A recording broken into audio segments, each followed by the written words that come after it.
Good afternoon, everyone. David and Kennedy here again at the farm for the second in a series of 6 sessions talking about the essentials of the golf swing. Last week we talked about the setup, the dynamic setup, how important that really is to get the golfer ready to start the backswing action.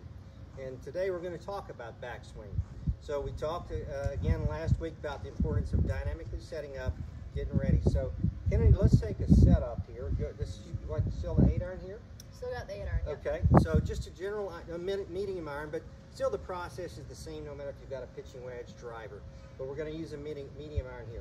So width of stance we talked about. Now, what starts it away? What starts the action? You know, the tough thing about golf is we're starting from that still position, so we've got to create that flow into that backswing.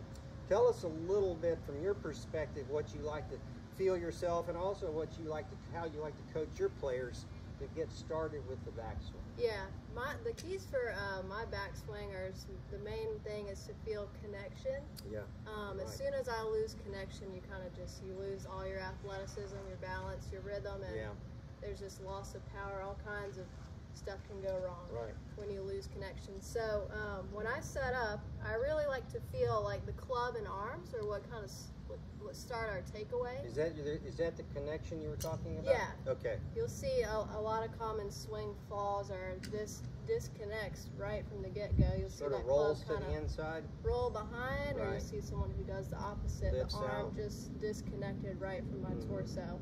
Yeah. So you're talking about mainly connection, arms to torso connection. Yeah. So continue on with your feels there. Yeah, so I like to feel arms and club kind of working away, just from right to this point. I always like to feel like this left hand is working right over my shoelace. That keeps this left arm underneath me a little more. And so from here, this is kind of my first little checkpoint. This club is parallel to my target line. So from here, I'm going to feel a pretty big turn with my upper back to the top. And that gets my right side pretty loaded and engaged, and I think the club's sitting in a pretty good position. Yeah, so early on, it's a little bit of club arm movement that starts it away. And then quite quickly right behind that, and when you get to about this position halfway back, is when you feel like it's more of the big muscles getting involved, rotation of the trunk. Yeah. So in doing that, let's go back in there again for the players here.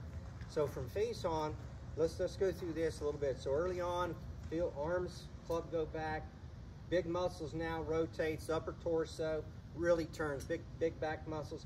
That in turn, what does that do to the hips? It turns the pelvis a little bit, which does what? Shifts, loads into that right side. Let's talk for just a minute about that load into the right side.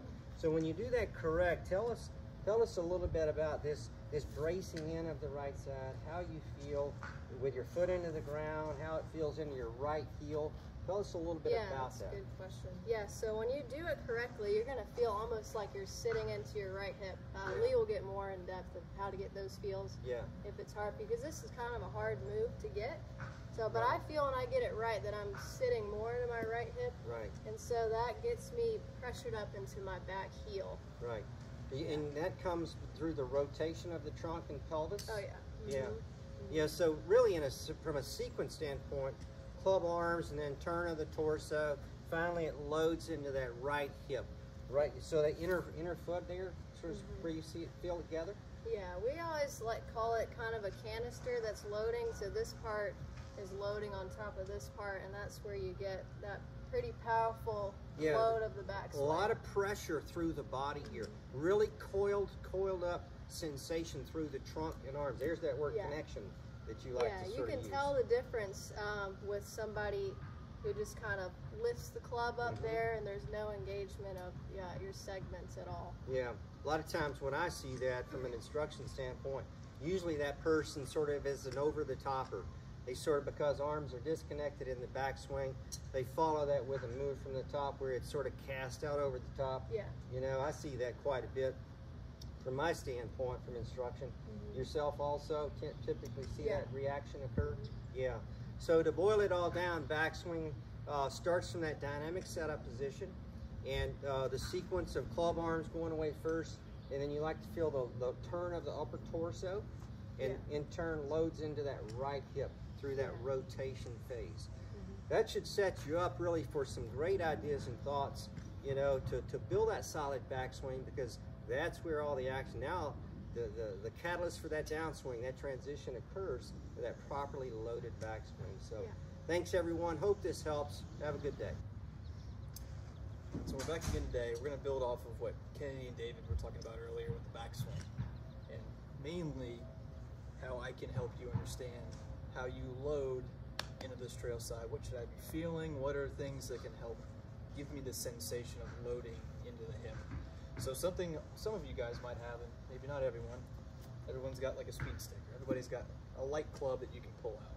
So one thing we can do, yes, backswing does start with the arms hand sequence, but sometimes that gets people a little bit confused. So we break it down a little bit simpler. Take your speed stick or your club, just stick it right across your chest, okay?